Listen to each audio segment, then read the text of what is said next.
এতিয়াৰ পৰা ৰাজ্য চৰকাৰৰ সাধাৰণ প্ৰশাসন বিভাগে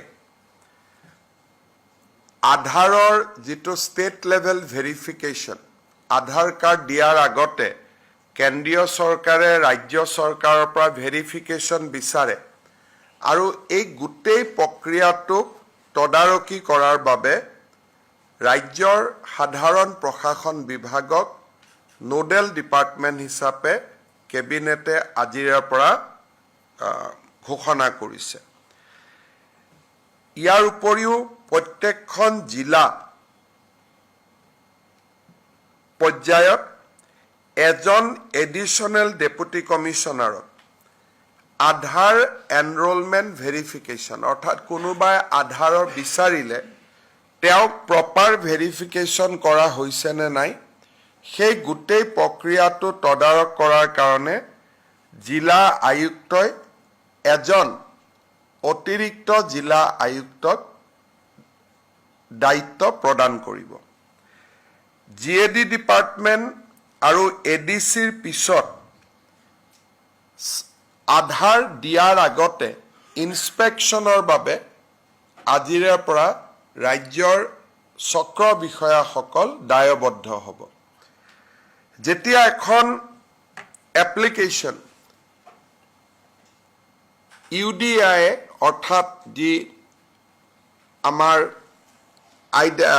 আধাৰ কাৰ্ড দিয়াৰ অথৰিটি আছে ইউনিক আইডেণ্টিটি যিটো অথৰিটি অফ ইণ্ডিয়া আছে UIDAI এখেতসকলৰ পৰ্টেলত আধাৰ কাৰ্ডৰ বাবে আবেদন কৰাৰ লগে লগে সেই আবেদনখন টেকনিকেল ভেৰিফিকেশ্যনৰ পিছত ফিজিকেল ভেৰিফিকেশ্যনৰ বাবে ৰাজ্য চৰকাৰৰ পৰ্টেলত আহিব।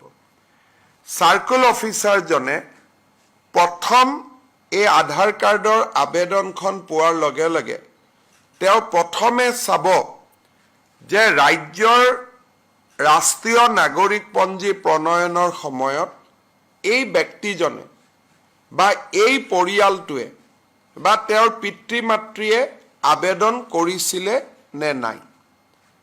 প্ৰথম পৰীক্ষা হ'ব সেইটো। যদি দেখা যায় যে তেওঁ আবেদন কৰাই নাছিলে তেতিয়াহ'লে তেওঁৰ আধাৰ কাৰ্ডখন ৰাজ্য চৰকাৰে প্ৰত্যাখ্যান কৰি কেন্দ্ৰীয় চৰকাৰলৈকে প্ৰতিবেদন দিব।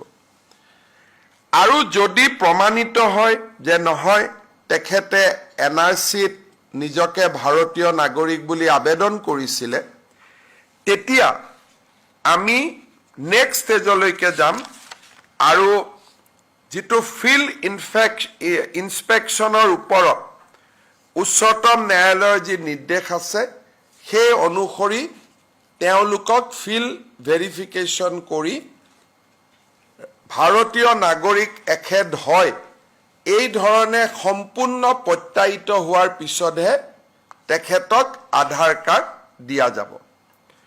অৱশ্যে যিবিলাক ভাৰত চৰকাৰৰ কৰ্মচাৰী বিভিন্ন কামত 2014 চনৰ পিছৰ পৰা অসমত আছে স্বাভাৱিকতে তেওঁলোক যিহেতু পশ্চিমবংগ গুজৰাট মহাৰাষ্ট্ৰৰ নাগৰিক অসমৰ NRCৰ বাবে আবেদন কৰা নাই তেওঁলোকৰ ক্ষেত্ৰত এই নিয়মটো নাহিব কিন্তু ফিজিকেল ভেৰিফিকেশ্যন বা ডকুমেণ্ট ভেৰিফিকেশ্যন তেওঁলোকৰ ক্ষেত্ৰতো আমি কৰিম।